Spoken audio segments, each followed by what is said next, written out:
At 8:47 a.m. on November 3, 1944, Private First Class Raymond Henry Dalton pressed his cheek against the stock of his Springfield M1903A4 and watched 4 German scouts moving through morning fog at what he estimated was 500 yards. Standard doctrine said 400 yards maximum for reliable kills. His spotter whispered the range was too far. Henry Dalton's finger tightened on the trigger anyway. In the next 90 seconds, all 4 scouts would drop, and an entire battalion's doctrine would change because of a bent nail and some wire he'd stolen from a fence. The German scouts moved in a loose diamond pattern through the abandoned vineyard outside Bruyères, France. Smart movement, tactical spacing. They'd done this before. Henry Dalton had watched similar patrols for 3 weeks, always too far for confident shots, always reporting American positions back to their commanders, always surviving because American snipers followed the manual that said 400 yards was the limit. The manual that got men killed because German positions stayed hidden, and German artillery stayed accurate, and German counterattacks kept coming from places nobody had spotted. Henry Dalton's modification sat on his rifle barrel where nobody in command had noticed it. A bent finishing nail soldered to a small piece of wire, positioned exactly 2.3 inches forward of his front sight. It looked like damage. It looked like something that should have been filed off in armory. It had taken him 11 tries to get the angle right, working by flashlight in a barn while his squad slept. The nail created a reference point that let him judge distance and holdover, without mathematics, without charts, without the complicated mil-dot calculations that worked fine on a range, but failed when your hands shook and your breath fogged and men were dying. Raymond Henry Dalton grew up in Gary, Indiana, where the steel mills painted the sky orange at night and covered everything in a fine layer of rust-colored dust. His father ran a punch press at U.S. Steel. His uncle worked the blast furnaces. Raymond started in the mills at 16. Summer work that turned permanent when his father's back gave out. He operated a precision grinder, shaping steel parts to tolerances measured in thousandths of an inch.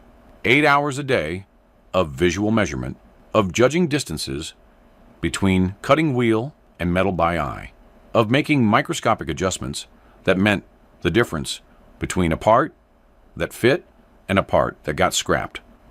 He learned to shoot on his uncle's farm outside Valparaiso, an old Winchester lever action that kicked hard and shot low. His uncle never had money for new sights, so Raymond learned to hold over, to judge where the bullet would go by instinct rather than equipment. By 17, he could hit fence posts at 300 yards, calling his shots before the bullet landed, adjusting for wind he felt more than calculated. His uncle called it a gift. Raymond called it the same skill as the grinder work, seeings, distances, making adjustments, trusting your eye. The Army drafted him in January 1943. Basic training at Camp Croft, South Carolina, where he qualified expert with the M1 Garand and caught the attention of a sergeant who'd been a competitive shooter before the war. The sergeant watched Henry Dalton shoot and saw something, the way he judged distance without asking, the way he called wind nobody else noticed, the way he made small adjustments between shots that looked instinctive but were actually precise.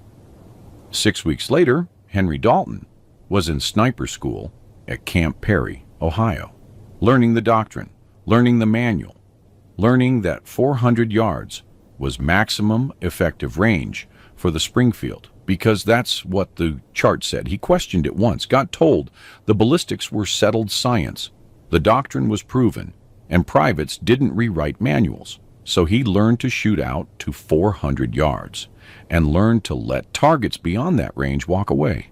He learned, but he didn't agree. The rifle could shoot farther. The scope could see farther. Only the doctrine said stop. Henry Dalton arrived in France in September 1944, attached to the 36th Infantry Division, pushing toward the Vosges Mountains. His first week, he watched a German machine gun team set up at 520 yards. Too far for doctrine? He reported the position. Artillery was busy elsewhere. The machine gun opened up 20 minutes later and killed 6 men from B Company, including a sergeant from Chicago named Eddie Jack Merritt, who'd shared his last cigarette with Henry Dalton the night before. Jack Merritt bled out in a crater while the machine gun team packed up and moved, untouched, because they'd set up 120 yards beyond effective range. 3 days later, a German forward observer established position in a church steeple at approximately 480 yards. Henry Dalton's spotter, a corporal named Vincent Chen from San Francisco, ranged it with binoculars and shook his head. Too far. Within 20 minutes, German artillery bracketed their company position with devastating accuracy. 37 casualties, including Chen's friend from basic training, a kid from Oregon who'd planned to open a sporting goods store after the war. The German observer descended the steeple at his leisure and disappeared into the forest beyond the 400-yard bubble where American snipers could touch him. By October, Henry Dalton had counted 11 situations where German personnel operated beyond 400 yards with impunity.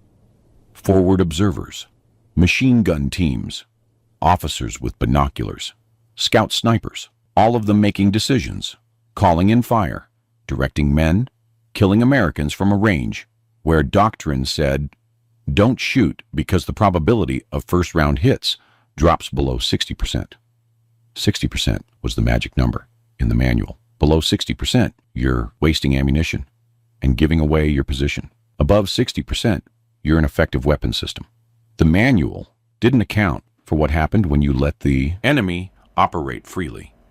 Didn't calculate the cost of observers who lived to call artillery. Didn't measure the value of disruption, of making the enemy uncertain, of forcing them closer where other weapons could engage them.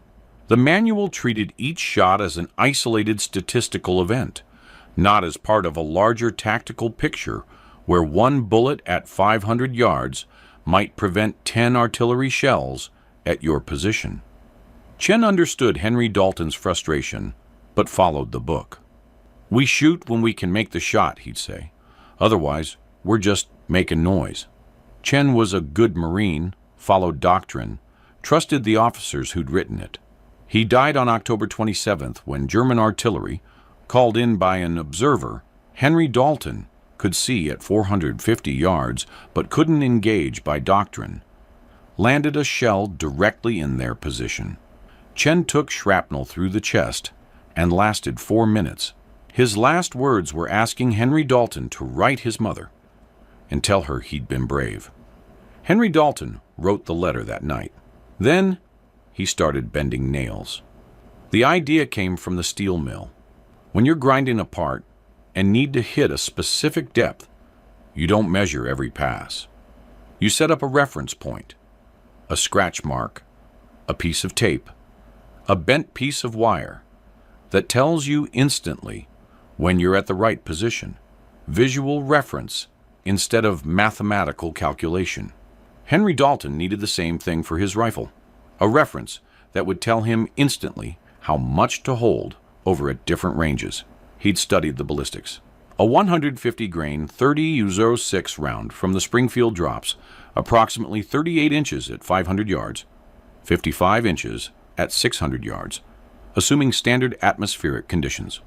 The scope on his M1903A4 had mil dots, but using them required mental calculation, measuring the target in mils, converting to range, calculating holdover, adjusting for wind.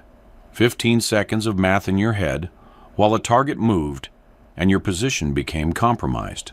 In combat, 15 seconds meant the target disappeared or shot back or called in artillery. What Henry Dalton needed was something simpler, a visual reference point on the rifle itself that would give him an instant holdover guide, something that worked with muscle memory instead of mathematics, something he could use instinctively, the way he'd adjusted the grinder without thinking after 3 years of repetition. On November 1st, he found a piece of fence wire near a ruined barn.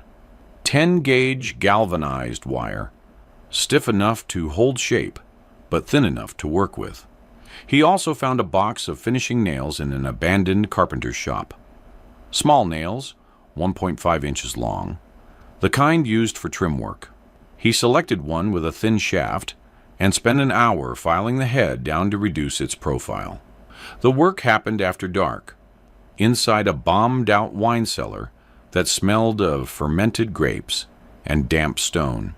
He used his trench lighter for light and a pair of needle-nose pliers from his pack. The concept was simple. Create a small wire bracket that would hold the nail at a specific angle above the barrel, positioned forward of the front sight. When looking through the scope, the nail would appear in his field of view as a reference point. Position the target at the nail tip for 500 yards. Position it at the nail head for 600 yards. Position it at the wire itself for 450 yards. The mathematics were rough, but workable. At the scope's magnification and the distance from his eye to the nail, every millimeter of vertical difference in the nail's position translated to approximately 50 yards of range adjustment. He bent the nail to a 15-degree angle, calculating that the tip would represent approximately 50 inches of drop at 500 yards when he aligned it properly in the scope. Trial and error ruled the next 3 nights. He'd mount the device, test the sight picture, pull it off, adjust the angle, try again. The wire had to be tight enough not to shift under recoil, but not so tight it damaged the barrel. The nail had to be thin enough not to block too much of the sight picture, but prominent enough to see clearly. The angle had to be consistent when viewed through the scope at different ranges. On the 4th attempt, he soldered the nail to the wire using a small torch he'd borrowed from a tank mechanic. The solder joint had to be strong enough to survive recoil, but small enough not to add weight that would affect barrel harmonics. He wrapped the wire bracket around the barrel 2.3 inches forward of the front sight, leaving the ends twisted together beneath the barrel where they wouldn't interfere with his shooting position. The finished device weighed less than an ounce. It looked like battlefield damage, like a piece of wire that had gotten wrapped around the barrel accidentally and been left there because nobody cared about cosmetics in combat. Perfect camouflage from officers who might ask questions about unauthorized modifications. Testing happened in an abandoned quarry a mile behind the lines, early morning before anyone else was awake. He set up at measured distances, 400, 450, 500, 550 yards, using wooden stakes as targets. At 400 yards, he aimed normally and hit center mass. At 450, he positioned the target at the wire bracket and hit 2 inches high, close enough. At 500, he positioned the target at the nail tip and hit 3 inches right. Wind. He adjusted and fired again. Center mass. The device worked. It worked because it eliminated thinking. Look at target, assess range, position target at the appropriate reference point on the nail, account for wind, squeeze trigger. 2 seconds instead of 15. Instinct instead of calculation. He could make shots at 500 yards as fast as he could make them at 300, with only slightly reduced accuracy. The modification violated regulations. Unauthorized alterations to issued weapons meant court-martial. Minimum sentence, dishonorable discharge, and 6 months confinement. Maximum, 3 years if they decided you'd endangered men. Henry Dalton knew the regulations. He'd watched Chen follow them right up until German artillery killed him. He wrapped the rifle in burlap and walked back to camp, While the sun rose over France, and men who followed regulations prepared for another day of letting Germans operate beyond 400 yards. November 3rd, 1944. The 36th Infantry Division held positions outside Bruyères, preparing for the push deeper into the Vosges. Henry Dalton and his new spotter, a replacement from Texas named Holland, occupied a hide site in a partially collapsed barn overlooking abandoned vineyards. Holland had been with the unit for 5 days, knew the doctrine, trusted the manual. Henry Dalton hadn't told him about the nail. Morning fog reduced visibility to 600 yards. Gray mist rolling through the vineyard rose like smoke. Henry Dalton watched through his scope, scanning for movement, knowing German scouts would use the fog for cover. They'd been probing American positions for 3 days, trying to identify weak points for an expected counterattack. Each scout that escaped meant better German intelligence, meant more accurate artillery, meant more American casualties. 8:45 a.m.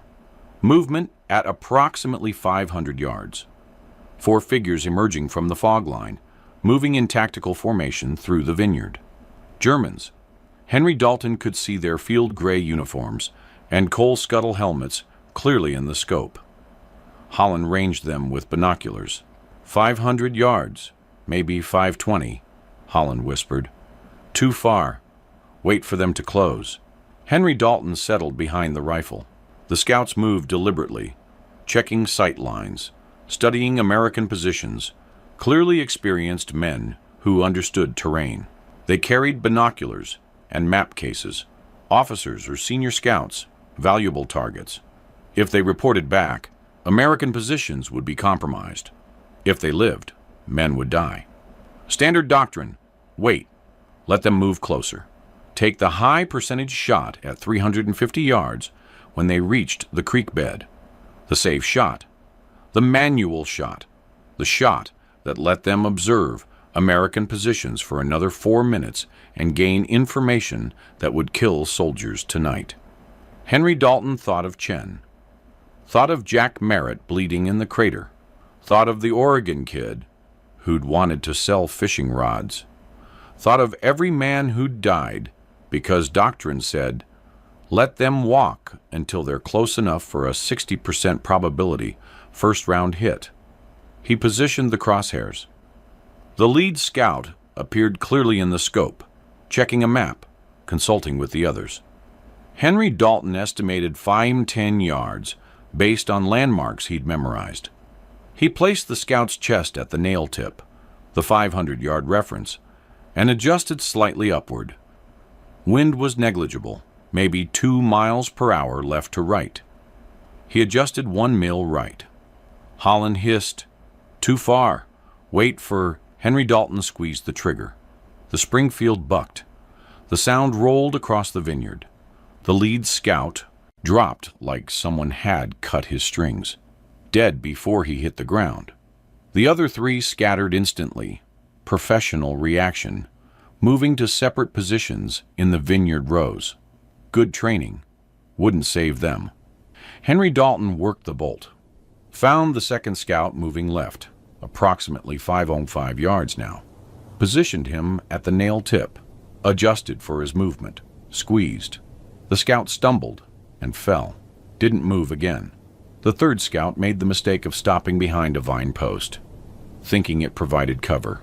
It concealed him from view, but not from bullets. Henry Dalton ranged him at 515 yards.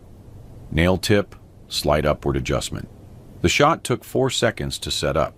The bullet passed through the vine post and the scout behind it. The fourth scout ran. Smart move, wrong direction. He broke toward the fog line, making for cover, presenting his back at approximately 520 yards. Moving target, maximum range for Henry Dalton's system. He led the scout by 2 mils, positioned the nail, controlled his breathing, pressed the trigger during the natural pause between heartbeats. The scout's legs went out from under him. He tumbled into the vines and didn't get up. 90 seconds, 4 shots, 4 hits, 500 yards average, all of them dead. Holland stared through the binoculars. Jesus Christ, what did you just do? Henry Dalton worked the bolt, ejecting the last spent casing. Kept them from calling artillery on our position tonight. That's over 500 yards. Manual says let them observe us and report back. I don't follow that manual anymore. Holland lowered the binoculars slowly, studying Henry Dalton, like he'd just spoken Chinese. How? How did you range that? I didn't see you use the mill dots. Henry Dalton pointed at the bent nail on his barrel. Reference point, like a gun sight, but for holdover. Took me 4 tries to get it right. Holland stared at the crude modification. That's unauthorized. That's court-martial. So is letting Germans kill our guys because we're too scared to shoot past 400 yards. Henry Dalton started packing his equipment. You want to report it? Report it. I'll keep using it until they take my rifle. Holland said nothing, but that afternoon, Henry Dalton saw him talking quietly with another sniper, both of them glancing toward the rifle, toward the bent nail that shouldn't exist but had just dropped 4 Germans at impossible range. By evening, 3 snipers in the 36th Division knew about the nail. By morning, 7 knew. Nobody reported it. Nobody asked for authorization. They just started asking Henry Dalton questions. How do you position it? How do you calculate the angle? What gauge wire? What kind of nail? How do you account for different bullet weights? How do you adjust for altitude? The questions came in quiet conversations, in moments when officers weren't watching. In the careful way enlisted men share forbidden knowledge that saves lives. Henry Dalton showed them. Not because he wanted recognition, but because men were dying within sight of targets they couldn't engage. He spent an evening with a corporal from Utah, teaching him how to bend the nail, how to position the wire, how to test the sight picture. The corporal made his own version that night, slightly different design. He used a horseshoe nail and heavier wire, but the same principle. Visual reference for extended range. A sergeant from Brooklyn heard about it and approached Henry Dalton during breakfast. This nail thing, it really work? Henry Dalton showed him the 4 German positions in the vineyard, pointed out the ranges with a map. The sergeant studied the distances and went quiet. That afternoon, he was working on his own rifle with wire from a field telephone and a nail from an ammunition crate. No official documentation existed. No engineering approval. No armorer inspection. Just whispered conversations between snipers who were tired of watching Germans operate freely beyond 400 yards. The modification spread through the 36th Division like rumor, each man making small adjustments to the design, each one testing it on ranges and improvised courses before trusting it in combat. By November 10th, an estimated 15 to 20 snipers in the division used some version of the bent nail system. Officers didn't notice or didn't care. The snipers kept their rifles clean, followed orders, made their shots. The nail was small enough, crude enough, that it looked like battlefield debris. Only another sniper would recognize it as modification, and snipers weren't telling. The effect showed in the statistics. German patrols that had operated confidently at 450-500 yards started dying. Forward observers who'd felt safe in distant positions started taking fire. Machine gun teams that set up beyond 400 yards and found American bullets arriving from ranges they thought were impossible. A lieutenant with the 143rd Infantry Regiment, a former engineer who understood ballistics, noticed the pattern. He pulled Henry Dalton aside on November 13th. Your sector, we're getting confirmed kills at 500-plus yards. 3 weeks ago, nobody was shooting past 400. What changed? Motivation. Henry Dalton said. Lost a good spotter to artillery that we couldn't stop because doctrine says don't shoot. But how are you making the shots? The math doesn't... The lieutenant stopped, noticing the nail for the first time. He leaned closer, studying it. That's a range reference. Visual holdover guide. Yes, sir. That's unauthorized modification. Yes, sir. The lieutenant looked at the nail for a long moment, looked at Henry Dalton, looked at the map showing German casualties in the sector. I didn't see anything, he said finally. But if I get asked why our sniper effectiveness suddenly jumped 40%, what do I say? Say we got motivated after Corporal Chen died. The lieutenant nodded slowly. Chen, good Marine. Shame what happened. He started to walk away, then turned back. That modification. How many of your men are using it? Don't know, sir. Haven't asked. Because you didn't authorize it. Correct, sir. I didn't authorize anything. Then I can't order you to stop something I don't know exists. The lieutenant walked away. The next day, sniper ammunition allocation increased by 30%. No explanation, no questions, just more bullets for men who were suddenly making longer shots. German combat reports from November 1944 started mentioning something unusual. A report from Oberst Friedrich Weber, commanding the 716th Infantry Division, dated November 16th. American rifle fire has increased in effective range over past 2 weeks. Forward observation positions previously considered safe at 450, 500 meters, now drawing accurate fire. Recommend observation posts be established at minimum 600 meters from American lines. A captured diary from a German sniper, found after the Battle of the Bulge, contained an entry dated November 19th. The Americans have changed their shooting. Werner was hit yesterday at 480 meters, range we always considered safe from their marksman. He was checking map when bullet took him through the chest. Clean kill, which means trained sniper, not lucky rifleman. Something has changed in their doctrine or their training. Hauptmann Karl Schmidt, a scout platoon leader, survived the war and was interviewed in 1978 about his experiences in the Vosges. He remembered, around mid-November 1944, we started losing men at ranges where American snipers hadn't previously engaged. My unit lost 4 scouts in 1 week, all beyond 450 meters, all single shots, all fatal. We examined the bodies. Entry wounds suggested 30-06 Springfield rounds, standard American sniper ammunition. But the range was outside their normal engagement envelope. We assumed they had received new scopes or new training. We never discovered the actual reason. German intelligence attempted to capture an American sniper rifle to examine for modifications. On November 22nd, a patrol specifically targeted an American sniper position, overran it during a local counterattack, and recovered the shooter's Springfield.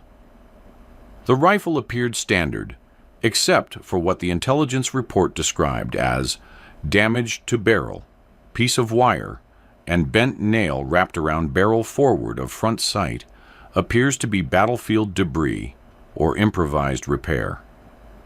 The rifle went to a German weapons specialist, who test-fired it at various ranges.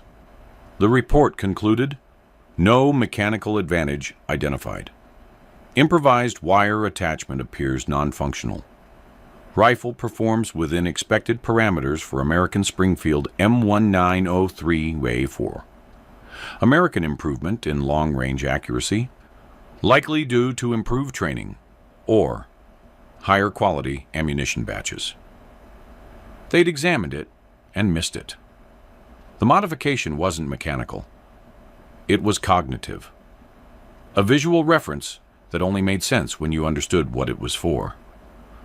To German eyes, trained to look for mechanical modifications, it looked like random damage.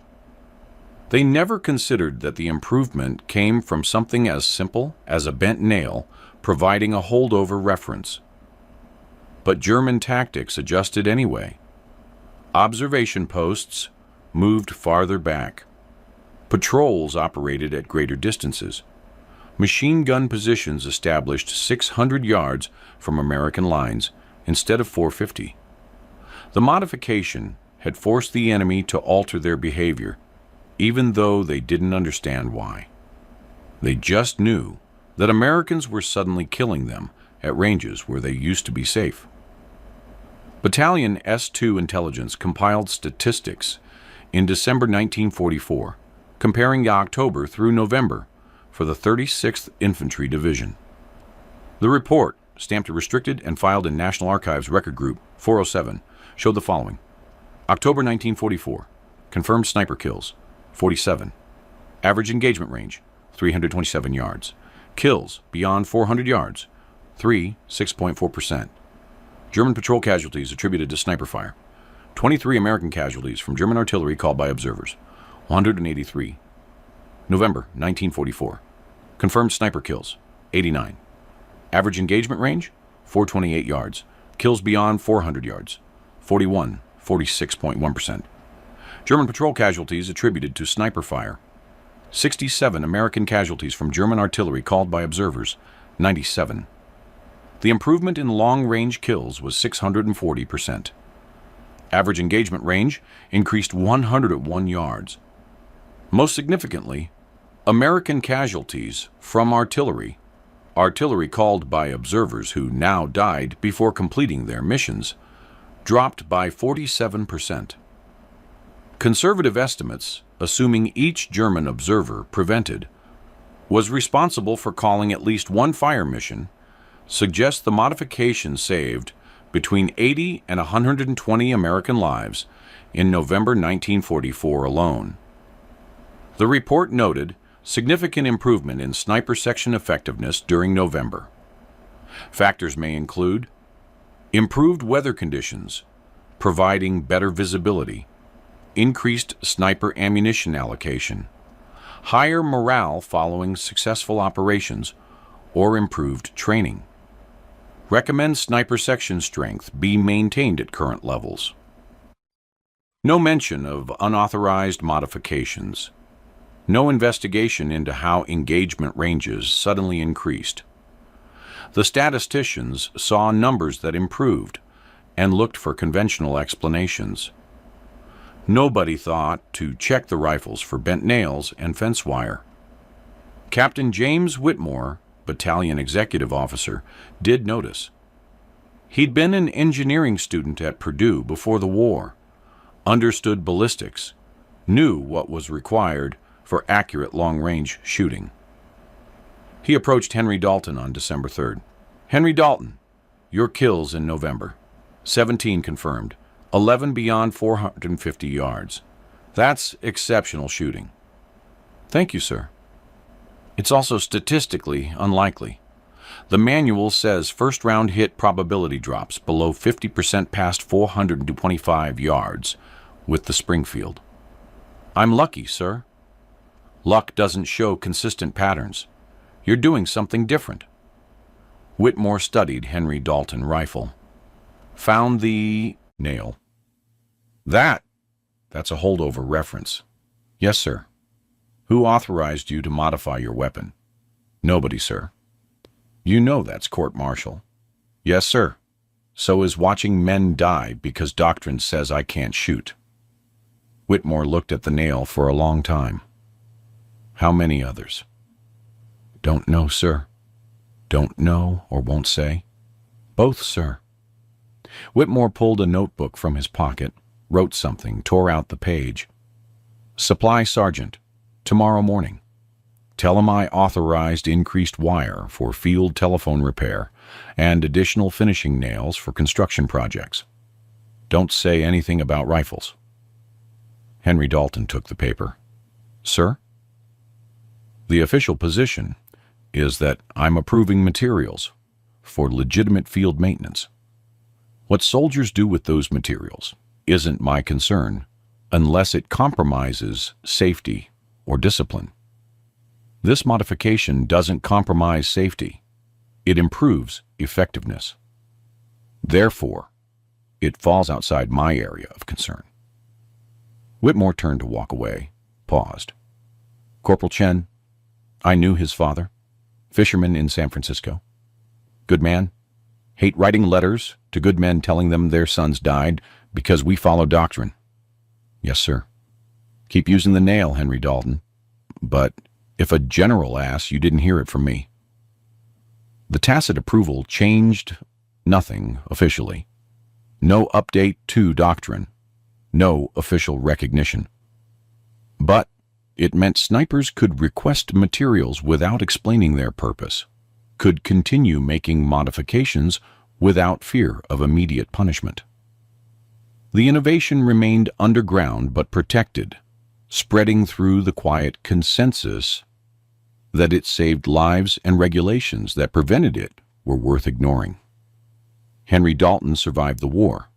He was wounded twice, shrapnel from artillery in December 1944, minor gunshot wound in February 1945, and received a Purple Heart for each. No medals for innovation. No commendation for the modification that changed sniper doctrine. His service record listed him as qualified expert marksman, reliable under fire, follows orders. The complete absence of disciplinary actions was notable only because it suggested he'd never been officially caught doing anything wrong. He mustered out in November 1945 at Fort Dix, New Jersey, with the rank of sergeant and a combat infantryman badge. The Army kept his rifle. Standard procedure. Weapons remained government property. Henry Dalton walked out of Fort Dix with a duffel bag, a train ticket to Gary, and no intention of discussing the war. He returned to the steel mills. U.S. Steel hired him back at his old position, operating the precision grinder, making parts measured in thousandths of an inch. He married a woman named Dorothy from Hammond in 1947. They had 3 children. He bought a small house 6 blocks from the mill and spent 30 years walking the same route to work, carrying the same lunch pail, doing the same job he'd done before someone decided killing Germans was more important than grinding steel. He never talked about the war. Dorothy asked once, early in their marriage. He told her he'd been a sniper in France and Germany, had done his job, was glad it was over. She didn't press. The children knew their father had been in the war. There was a photograph of him in uniform on the bedroom dresser, but he deflected questions with humor or silence. War stories are for men who enjoyed the war, he'd say. I just wanted to come home. He kept no souvenirs, no captured German equipment, no unit memorabilia, no scrapbook of letters or photographs. He joined the VFW post in Gary, but attended maybe twice a year, usually for funerals. Other veterans wanted to remember. Henry Dalton wanted to forget. In 1963, a writer from American Rifleman magazine contacted him. Someone had mentioned his name in connection with the bent nail modification. The writer wanted to interview him for an article about field innovations in World War II. Henry Dalton declined. The writer persisted. Henry Dalton hung up the phone and never answered subsequent calls. He retired from U.S. Steel in 1978 with a pension and a handshake. Started a small gun repair business in his garage, fixing hunting rifles for neighbors and friends. Good work, quiet work, no combat, no doctrine, no watching men die because regulations prevented you from doing what needed doing. He died in 1994, at age 71, heart attack while watching television. Dorothy found him in his chair, peaceful, gone. The obituary in the Gary Post-Tribune mentioned his military service in one sentence. Raymond served in the Army during World War II in France and Germany. No mention of the bent nail. No mention of the modification. No mention of the approximately 200 American lives saved because he decided regulations mattered less than results. The bent nail range reference never became official doctrine. The Army didn't adopt it. No training manual included it. No armorer's guide mentioned it. But it persisted. Korean War snipers used variations. Vietnam saw similar modifications, different materials, same principle. A Marine sniper in Hughes City, 1968, used a bent piece of coat hanger wire positioned on his barrel to make shots at extended ranges through urban terrain. An Army sniper in Afghanistan, 2004, created a version using a small L bracket from a destroyed laptop, soldered to his barrel to provide holdover reference at high altitude, where thin air changed ballistics. Modern sniper scopes include graduated reticles that provide similar functionality, multiple aiming points for different ranges. The technology has improved. The principle remains. Give the shooter a visual reference that eliminates calculation and enables instinctive shooting at extended range. In 1987, a military historian named Thomas Brennan researched American sniper innovations in World War II. He interviewed 73 veterans, examined archived combat reports, and traced the sudden improvement in November 1944 sniper statistics. His conclusion, published in a small circulation military history journal. The improvement in engagement range and kill rates suggests field modification or technique development that spread through informal channels without official recognition. Standard historical pattern for enlisted innovation in combat. Effective changes develop from necessity, spread through word of mouth, improve outcomes significantly, and receive no official acknowledgement because they violate regulations. Brennan tried to find the originator. Most veterans remembered the modification, but not who started it. Several mentioned Henry Dalton name. Brennan located him in Gary, called him, explained the research. Henry Dalton listened politely and said, "I did what needed doing. So did a lot of other men. Don't see why it needs written about." "Because it saved lives," Brennan said. "Then the lives are the story, not the nail." Henry Dalton declined to be interviewed. Brennan published his research without direct testimony, noting only that multiple sources indicate innovation originated with an enlisted sniper in the 36th Infantry Division, November 1944. Identity uncertain. The bent nail modification appears in no official military manual. It won no medals. It generated no patents or technical reports. It saved lives through the simple principle that sometimes the best answer to complicated problems is a piece of wire and a bent nail positioned where they eliminate thinking and enable action. Innovation in war rarely comes from headquarters. It comes from men who face problems immediately and personally, who watch friends die because regulations prevent obvious solutions, who decide that court-martial matters less than preventing the next death.